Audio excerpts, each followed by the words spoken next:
வாசலை பூட்ட முடியாதே. திறப்பவர் என்னோடு இருப்பதினால் திறவுகோலை என் கையில் தந்தார். திறப்பவர் என்னோடு இருப்பதினால் திறவுகோலை என் கையில் தந்தார். சங்கீதம் 69 அதனுடைய 19வது வசனம், தேவரீர் என் நிந்தையையும் என் வெட்கத்தையும் என் அவமானத்தையும் அறிந்திருக்கிறீர். இந்த நாளிலும் கூட ஆண்டவர் இந்த வசனத்தின் மூலமாய் உங்களோடு கூட பேச போகிறார். உங்க வாழ்க்கையிலே நிந்தையையும் வெட்கத்தையும் அவமானங்களையும் நீங்கள் சுமந்து கொண்டிருக்கலாம். நிந்தை உங்களுடைய இருதயத்தை உடைத்து கொண்டிருக்கலாம். நிந்தை உங்க வாழ்க்கையில இருக்கிற சந்தோஷத்தையும் மகிழ்ச்சியையும் அழித்து கொண்டிருக்கலாம். நிந்தையினால் உங்களுடைய கண்கள் குளமாகி நீங்கள் அழுது கொண்டிருக்கலாம். அவமானம் என்னால சகிக்க முடியல, என்னால தாங்கிக் கொள்ள முடியல, ஏன் எனக்கு இந்த அவமானங்கள், ஏன் எனக்கு இந்த வெட்கங்கள், ஏன் எனக்கு இந்த நிந்தைகள் என்று சொல்லி நீங்கள் புலம்பிக் கொண்டிருக்கலாம். இந்த நாளிலும் கூட கர்த்தர் உங்களுடைய நிந்தையும் அவமானத்தையும் வெட்கத்தையும் அறிந்திருக்கிற தகப்பனா இருக்கிறார்.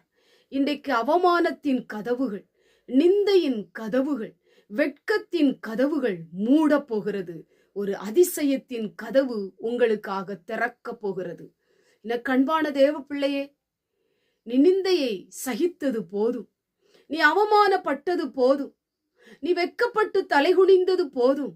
எத்தனை வருடங்கள், எத்தனை நாட்கள், எத்தனை மணிக்கணக்குகள், எத்தனை மாதங்கள் நீ நிந்தையோடு வாழ்ந்து கொண்டிருக்கிறாய். நிந்தையினாலே உடைக்கப்பட்டு ஆண்டவருடைய சமூகத்திலே அழுது ஜெபித்து கொண்டிருக்கிற உங்க வாழ்க்கையிலே ஆண்டவர் நிந்தையின் கதவை கர்த்தர் மூட போகிறார். எத்தனை மனிதர்கள், எத்தனை பேர் பார்த்தவர்கள் உங்களை நிந்தனையினால் தூசித்திருக்கலாம், உங்களை நெருக்கப்படுத்தி கொண்டிருக்கலாம், உங்க வாழ்க்கையை உடைச்சு கொண்டிருக்கலாம். இன்றைக்கு அப்படிப்பட்ட கதவுகள் எல்லாம் மூட போகிறது. உங்களுக்கு அதிசயத்தின் கதவு திறக்க போகிறது. அந்த நிந்தைக்கு அப்புறம், அந்த அவமானத்துக்கு அப்புறம், அந்த தலைகுனிவுக்கு அப்புறம் உங்களுக்கு ஒரு அதிசயத்தின் கதவை கர்த்தர் திறந்து கொடுக்க போகிறார். நீ இனி நிந்திக்கப்படுவதற்கு ஆண்டவர் இடம் கொடுப்பதில்லை. இனி அவமானப்படுவதற்கு ஆண்டவர் உனக்கு இடம் கொடுப்பதில்லை. ஆண்டவர் உங்க கூட இருந்து உங்களை கர்த்தர் ஆசீர்வதிக்க போகிறார். உங்களை அதிசயத்தின் கதவுக்குள்ள கர்த்தர் கொண்டு போக போகிறார். உங்க வாழ்க்கையிலே அற்புதம் செய்கிற தகப்பன் உங்களோடு கூட இருந்து உங்களை நடத்துவார், உங்களை மேன்மைப்படுத்துவார், உங்களை உயர்த்துவார். கண்களை மூடி ஜெபம் பண்ணுவோம். எங்கள் பரிசுத்தம் உள்ள நல்ல பிதாவே, கேட்டதான வசனத்தின் மூலமாய் ஆண்டவரே, எத்தனை நிந்தைகளை உம்முடைய பிள்ளைகள் சகித்து கொண்டிருக்கலாம், எத்தனை தலகுனிவு, எத்தனை அவமானம்.